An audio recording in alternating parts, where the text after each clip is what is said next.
पाकिस्तान के 600 से ज्यादा ड्रोन को एयर डिफेंस गन और मिसाइल सिस्टम से ढेर कर दिया है। देखिए रिपोर्ट।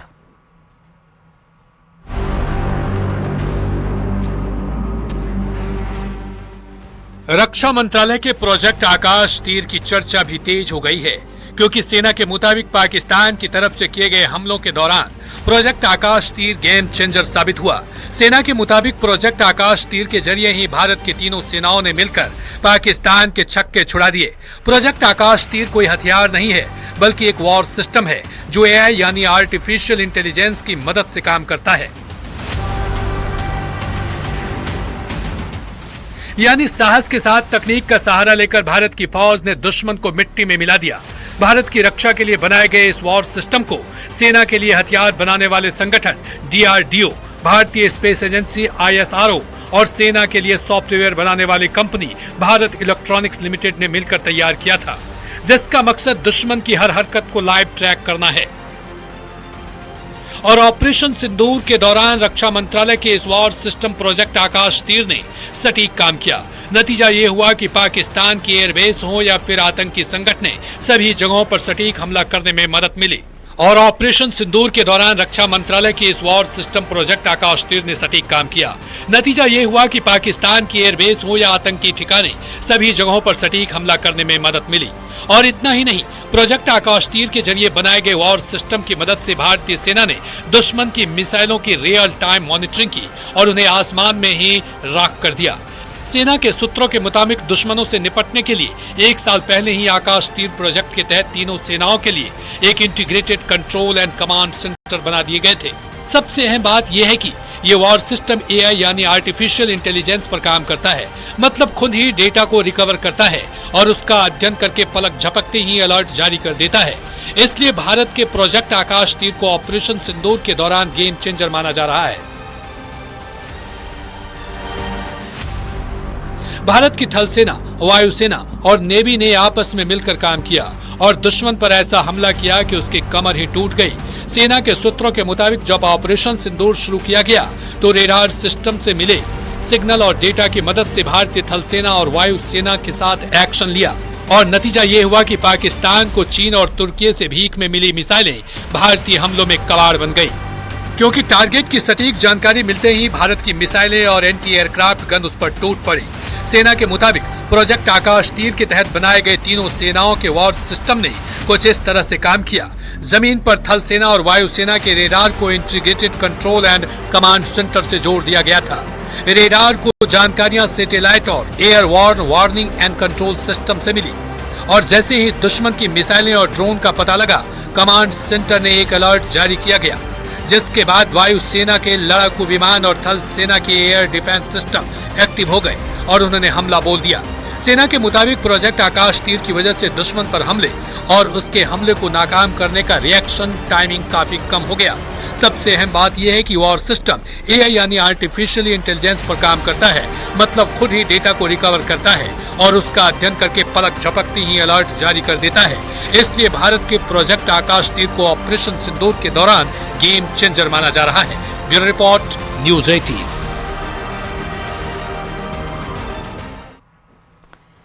ऑपरेशन सिंदूर के बाद पाकिस्तान ने अपने नुकसान को छिपाने की भरपूर कोशिश की। बड़ी खबर इस बीच की है, लेकिन वो इस नुकसान को दुनिया के सामने आने से रोक नहीं सका।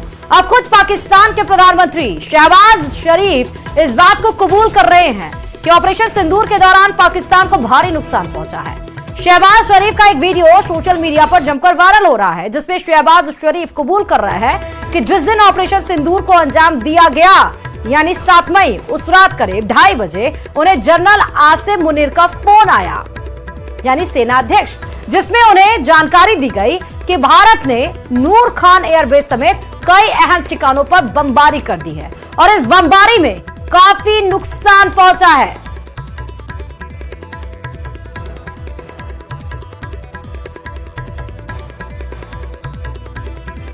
नौ और 10 की दरमियानी रात में तकरीबन 2:30 बजे सिपह सलार जनरल सईद आसिम मुनीर ने मुझे सिक्योर फोन पे मुझे बताया कि वज़ीर-ए-आज़म साहब, हिंदुस्तान ने अपने बैलिस्टिक मिसाइल अभी लॉन्च किए हैं। एक नूर खान एयरपोर्ट पे गिरा है और कुछ और दूसरे इलाकों में गिरे हैं। और इधर ऑपरेशन सिंदूर के तहत भारत ने पाकिस्तान के खिलाफ वो किया। भारत का व्यापारिक समुदाय तुर्की और अजरबैजान के साथ हर तरह के व्यापार और व्यावसायिक रिश्तों का बहिष्कार करेगा और इसमें यात्रा और पर्यटन भी शामिल है। इस समय आप भारत में बायकॉट तुर्की की 4 तस्वीरें देख रहे हैं। राजस्थान के व्यापारियों ने भी तुर्की के खिलाफ मोर्चा खोल दिया है। तो वहीं व्यापार का बहिष्कार भी किया गया, जेवर का बहिष्कार किया गया, सेब का बहिष्कार किया गया, मार्बल का बहिष्कार किया गया। यानी हर तरफ से अब तुर्की को धूल चटाने की कोशिश भारतीय लोगों के द्वारा की जा रही है। भारतीय लोगों ने साफ तौर पर कहा, जो भी पाकिस्तान का साथ देगा हम उसका साथ नहीं देंगे। तो जो अरबों के डॉलर्स के रूप में जो आयात निर्यात जो कारोबार स्थापित किया गया था दोनों देशों के बीच में, अब तुर्की को पाकिस्तान का साथ देने पर करारा प्रहार झेलना पड़ रहा है।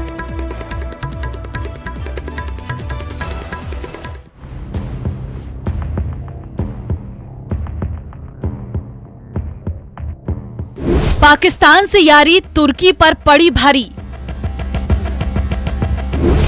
दिल्ली से जयपुर व्यापारियों की हुंकार। दुश्मन से दोस्ती नहीं चाहिए व्यापार। भारत के व्यापारियों ने तुर्की के खिलाफ मोर्चा खोल दिया है। देश भर में तुर्की सामान के बहिष्कार की मुहिम तेज हो गई है। तुर्की की पाकिस्तान से बढ़ती दोस्ती अब उसे भारत में भारी पड़ रही है। देश भर के व्यापारियों ने साफ कर दिया है, जो आतंक की यार से रिश्ता निभाएगा उससे भारत में कोई व्यापार नहीं होगा। तुर्की का व्यापार अब भारत में संकट में है और इसकी वजह है उसका पाकिस्तानी प्रेम। तुर्की की पाकिस्तान से बढ़ती नजदीकियों ने भारत के व्यापारियों को नाराज कर दिया है। अब तुर्की के कारोबार पर सीधा वार हो रहा है। खास तौर पर उसके जेवर, सेब और मार्बल जैसे प्रोडक्ट्स का देश भर में बहिष्कार शुरू हो चुका है। राजस्थान, जो तुर्की के मार्बल का बड़ा उपभोक्ता रहा है, वहाँ भी व्यापारियों ने तुर्की के मार्बल का बहिष्कार कर दिया है। वहीं हिमाचल के बाद अब पूरे देश में तुर्की से आने वाले सेब का भी बहिष्कार हो रहा है। अजमेर में भी फल विक्रेता तुर्की से आने वाले सेब और दूसरे फलों का बहिष्कार कर रहे। फल विक्रेताओं का कहना है कि जो देश आतंक फैलाने वाले पाकिस्तान का साथ देगा उसके साथ कोई व्यापार नहीं किया जाएगा। भारत पाकिस्तान के तनाव के बाद सेब जो वहाँ से आता था उसको पूरी तरह बैन कर दिया गया। उसके अलावा कीवी वहाँ से आती थी जो पहले से यहाँ पे बैन है। इसके बाद भी जो भी आगे से और कोई फ्रूट आएगा वो सब बैन कर दिया जाएगा। टर्की की जगह हमारे कश्मीर का एप्पल बहुत चलन में है। कई सालों से वो पिट रहा था, लेकिन अब उसको भी फ़ायदा मिलेगा और भारत पाकिस्तान तनाव के बीच जो भी फ्रूट वहाँ से आते थे उन सबको बैन कर दिया गया। राजस्थान के मार्बल व्यापारियों ने तुर्की को गहरी चोट दी है। उदयपुर के व्यापारियों ने तुर्की से आयात किए जाने वाले मार्बल पर आयात बंद कर दिया है। इंडिया में टर्की से काफी कुछ माल आता है। जो जितना स्टोन इंपोर्ट होता है, ब्लॉक्स इंपोर्ट होते हैं, उसका 70% माल करीब करीब टर्की से आता है। और उदयपुर मार्बल प्रोसेसर समिति ने सर्वमान्य से हमने निर्णय लिया है कि जो भी टर्की से इंपोर्ट आ रहा है वो जब तक टर्की पाकिस्तान का सपोर्ट कर रहा है तब तक हम उसको टर्की से जो आने वाले माल को हम स्वेच्छा से हम इंपोर्ट नहीं करेंगे, क्योंकि पाकिस्तान जो हमारा दुश्मन कंट्री है उसका पूरी दुनिया में किसी ने सपोर्ट नहीं किया पाकिस्तान का, और टर्की खुलकर टर्की का सपोर्ट कर रहा, पाकिस्तान का सपोर्ट कर रहा है। तो हमने हमारे सभी सदस्यों से मिलकर सर्वमान्य से निर्णय लिया है कि हम अब नेक्स्ट कोई भी कदम हो जब तक हम इंपोर्ट टर्की से नहीं करेंगे। राजस्थान में अब तुर्की की ज्वेलरी और जेमस्टोन नहीं दिखेंगे। जयपुर के जौहरियों ने फैसला लिया है कि तुर्की के पाकिस्तान को ड्रोन और हथियार देने के चलते देशहित में तुर्की से जेम्स एंड ज्वेलरी का आयात नहीं करेंगे। एक एहसान फरामोश देश तुर्की, जिसको हमने भूकंप के और सबसे पहले मदद की, उस एहसान फरामोश देश ने जिस तरह का पाकिस्तान का साथ दिया और वो ड्रोन भेजे जिनसे हमारे हजारों देशवासियों की जान जा सकती थी, अब ज्वेलरी स्ट्राइक करने की बारी है। और जोधपुर के सारे ज्वेलर्स जो है वो एक मत हैं कि हम ये जोधपुर ही नहीं, राजस्थान ही नहीं, पूरे देश के अंदर हम लोग तुर्की से बनने वाला 1 ग्राम ज्वेलरी का सामान हम नहीं बेचेंगे, न बेचने देंगे। तुर्की की हर वो चीज अब भारत में अछूत बनती जा रही है जो उसकी अर्थव्यवस्था को ताकत देती है। अब ये सिर्फ बहिष्कार नहीं, भारत का बाजार युद्ध है। जवाब साफ है, जो भारत के साथ नहीं उसका व्यापार से नाता नहीं। Bureau report, news 18।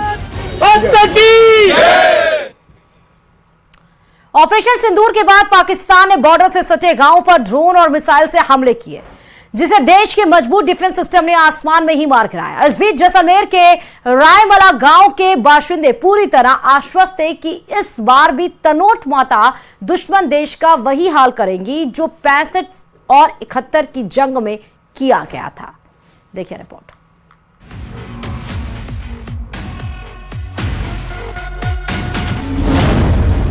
इस बार भी माता ने भक्तों का विश्वास रखा बरकरार। 1965 और 1971 के बाद 2025 में भी दिखाया चमत्कार। कृतज्ञ भक्तों ने माता के प्रति व्यक्त किया आभार। माता भरती हैं हुंकार, दुश्मनों का करती हैं संहार। ऑपरेशन सिंदूर के बाद से पूरे देश में देशभक्ति का माहौल चरम पर है। जैसलमेर के इन गांवों का साहस और समर्थन संदेश दे रहा है कि जंग सिर्फ हथियारों से नहीं बल्कि हौसले से भी लड़ी जाती है। न्यूज़ 18 राजस्थान की टीम पहुंची है भारत पाक सीमा से सटे जो ग्रामीण क्षेत्रों में लगातार जो पिछले दिनों पाकिस्तान द्वारा नापाक हरकत की जा रही, जिसका भारतीय एयर डिफेंस, आर्मी और एयरफोर्स ने करारा जवाब दिया है। मैं कैमरामैन से आग्रह करूंगा वो दृश्य दिखाएंगे। लगातार जो देश के प्रति जुनून है, जज्बा है, वो लगातार युवा से लेकर बुजुर्ग में देखिए जो तिरंगा हाथ में लेके खड़े हैं बुजुर्ग लोग हैं जो 1965 और 1971 के भी साक्षी बने हैं। ग्रामीण कहते हैं कि हम तैयार हैं, अगर युद्ध होता है तो ट्रैक्टर रोक देंगे, खेत छोड़ देंगे, सेना को कंधे से कंधा मिलाकर सहयोग देंगे। यह सिर्फ फौज की नहीं बल्कि पूरे देश की लड़ाई होगी। मोदी ने बहुत बढ़िया किया है और पानी भी बंद किया है, वो सही किया है। आप फौज में जाओगे? हाँ। हमारे साथ और भी मौजूद है, उनसे बात करें। क्या काकुसा, क्या कहोगे, क्या हालात थे वर्तमान में, क्या स्थिति? स्थिति अभी ठीक रही। ये मैंने जो को पानी बंद किया ये अच्छा ही किया है, करना भी चाहिए। ठीक है, पीप जो मांग है जो अपनी पूरी होनी चाहिए। मोदी जी ने बहुत अच्छा काम किया, जनता को कोई दिक्कत नहीं आई। वो ऐसी हमारे साथ और भी मौजूद है, तिरंगा हाथ में लेके खड़े हो, क्या कहोगे, क्या हालात है? प्रधानमंत्री भी इतना गर्व है? प्रधानमंत्री के ऊपर हमको बहुत ज्यादा गर्व है और भारतीय सेना के ऊपर बहुत गर्व है। ठीक है, और हमारी भारतीय सेना इतनी तकड़ी है कि देखो पूछो मत, पाकिस्तान को तो सीना तोड़ के जवाब देगी। और प्रधानमंत्री जी भी बहुत तकड़ा प्रधानमंत्री, वर्ल्ड के अंदर 1 नंबर प्रधानमंत्री है, 1st नंबर। ऑपरेशन सिंदूर के बाद जैसे ही पाकिस्तान ने जैसलमेर को निशाना बनाया, स्वर्ण नगरी पर ड्रोन और मिसाइल अटैक शुरू किया। तनोट माता के प्रति आस्था और विश्वास की प्रार्थनाओं ने लोगों के हाथ जोड़ दिए। 1965 के युद्ध में तनोट माता के मंदिर को दुश्मन के बम छू भी नहीं पाए थे। पाकिस्तान के गिराए जिंदा बम आज भी मंदिर में रखे हुए हैं। पाकिस्तान की मिसाइलों के अटैक होते ही लोगों ने कहा कि हमारी रक्षक मां तनोट है, जो दुश्मन के हर वार का उसे मुंहतोड़ जवाब देती है। तनोट माता मंदिर तो पहले भी 1965 में जो गोले डाले थे वो भी नहीं फूटे थे। पहले भी 9 गोले आज भी पड़े हैं, साथ पड़े हैं। और हमारे को ये आज भी पता है कि अगर पाकिस्तान ने कोई भी गोला डाला तो वहाँ तनोट माता हमारा कुछ भी नहीं बिगाड़ने देंगे। पाकिस्तान भले ही गोला डाल दे पर तू तनोट माता की कृपया है, गोला फूटेगा भी नहीं, पूरा पूर्ण विश्वास। रात को बमबारी होती, तनोट माता का कितने बार नाम लिया आपने? ये तो तनोट माता को नाम तो हम लेते हैं, उठते बैठते तनोट माता के नाम लेते हैं। वो तो हमारे हृदय में रहती है 24 घंटा। हमारी देवी है, कुल देवी है, पूरा विश्वास है। हम जब बैठते हैं नहीं तो देवी का नाम लेते हैं, उठते तो लेते हैं। ग्रामीण कहते हैं 17 नवंबर 1965 की सुबह से ही पाकिस्तानी सेना ने भारतीय सेना की तनोट पोस्ट पर गोले दागने शुरू कर दिए। पाकिस्तान की सेना ने मंदिर के आसपास करीब 3000 बम फेंके, लेकिन माता का ऐसा चमत्कार कि कोई बम सही निशाने पर नहीं गिरा। जो मंदिर में आकर गिरा तो वह भी फटा नहीं। सुबह शाम की आरती तो आपको पता ही है कि फेमस आरती है ही है, जिसको पावर पैक आरती बोलते हैं। हजारों बम वहां पर गिरे थे। 1965 की बात करें या 1971 की बात करें, करीबन 450 बम तो उस परिसर में गिरे थे जो तनोट का परिसर है। लेकिन उसमें जो ज्यादातर बम है वो फटे नहीं और कुछ फटे भी। भय के बिना प्रीत नहीं। हमारे प्रधानमंत्री एवं फौज ने बहुत अच्छा किया और आगे भी करना चाहिए। इनको मुंह तोड़ जवाब देना चाहिए, नहीं तो ये घुसपैठ करता रहता है, इनकी आदत है। इनका ईंट को पत्थर से मिलना चाहिए जवाब। इसमें देवी माता के तो कई चमत्कार है, हजारों चमत्कार है। पहले भी देखे 1965 वाली इकोतर वाली लड़ाई में भी जो बम गिरे थे वो पत्थर की तरह ही पड़े, अभी भी मंदिर में मौजूद पड़े हैं माता के कारण से। और बाकी अभी भी जो भी उसने ड्रोन वगैरह उड़ाए थे वो एक भी नहीं अपना नुकसान हुआ हिंदुस्तान का। इधर हम बॉर्डर पे बैठे हैं। 1965 में मिली चोट का बदला लेने के लिए 1971 में पाकिस्तान की सेना ने तनोट गांव के पास भारतीय सेना की लोंगेवाला पोस्ट पर हमला कर दिया, लेकिन उस जंग में भी उसे मुंह की खानी पड़ी। 93,000 सैनिकों को सरेंडर करना पड़ा। तनोट माता तो मूर्तियां वगैरह फोड़ दी थी ना, तो उनकी फौज अपनी तरफ हो गई थी, क्योंकि उनका पर्चा चला था। माँ का एक चक्कर चला था, आकाश में एक देवी माई दिखी थी, एक लड़की दिखी थी आकाश में, जो पाकिस्तान वालों ने भी बाद में मान ली थी। वो बरसात चाड़ के गए थे युद्ध के बाद। ब्रिगेडियर ने जो 76 चढ़ाए, 76 चढ़ाए थे ब्रिगेडियर ने सर, उन्होंने मान ली थी पाकिस्तान में, क्योंकि ऊपर आकाश में एक बच्ची भी दिखती थी और उनको कुछ भी नहीं था। अपनी फौज राशन पानी अपना दे रही थी उनको, अपनी फौज को राशन पानी वितरण कर रही थी। इतना माँ का चक्कर चला था और बहुत बढ़िया माँ का पर्चा है। देश के डिफेंस सिस्टम और तनोट माता के आशीर्वाद पर ग्रामीणों को पूरा विश्वास है। पाकिस्तान का हुक्का पानी बंद करने के लिए सरकार का आभार जता रहे ग्रामीण इस बार पाकिस्तान के खिलाफ निर्णायक कार्रवाई की मांग कर रहे हैं, पीओके पर चढ़ाई की मांग कर रहे हैं। न्यूज़ 18 राजस्थान के लिए जैसलमेर से सावलदान रत्नू की रिपोर्ट। भारत ने पाकिस्तान पर हमले में कितनी ब्रह्मोस मिसाइलों का इस्तेमाल किया था? नहीं तो देखिए इस रिपोर्ट में।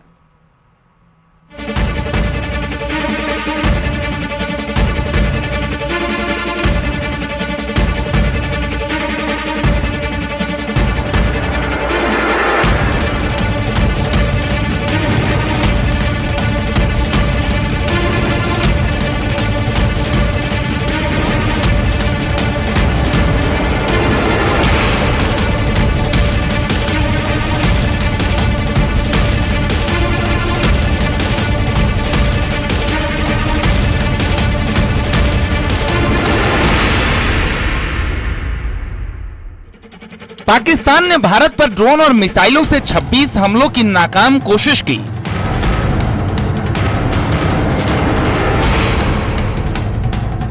तुर्की के ड्रोन और चीनी हथियारों के दम पर वो भारत को चुनौती देना चाहता था, लेकिन भारतीय डिफेंस सिस्टम ने दुश्मन की हर साजिश को धूल में मिला दिया।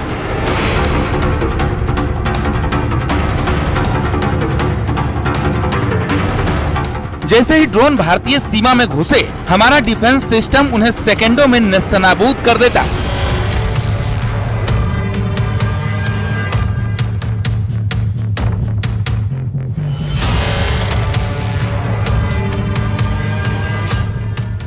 जवाबी कार्रवाई में भारतीय वायुसेना ने ऑपरेशन सिंदूर के तहत पाकिस्तान के 13 में से 11 एयरबेसों को निशाना बनाया।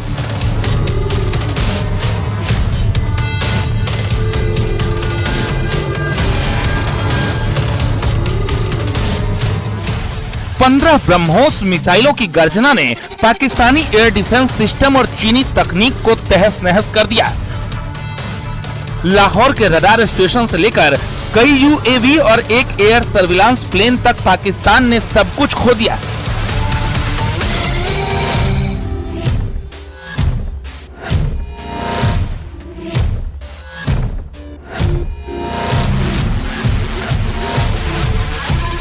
भारत की तरफ से चलाए गए ऑपरेशन सिंदूर के बाद पाकिस्तान बौखला गया था।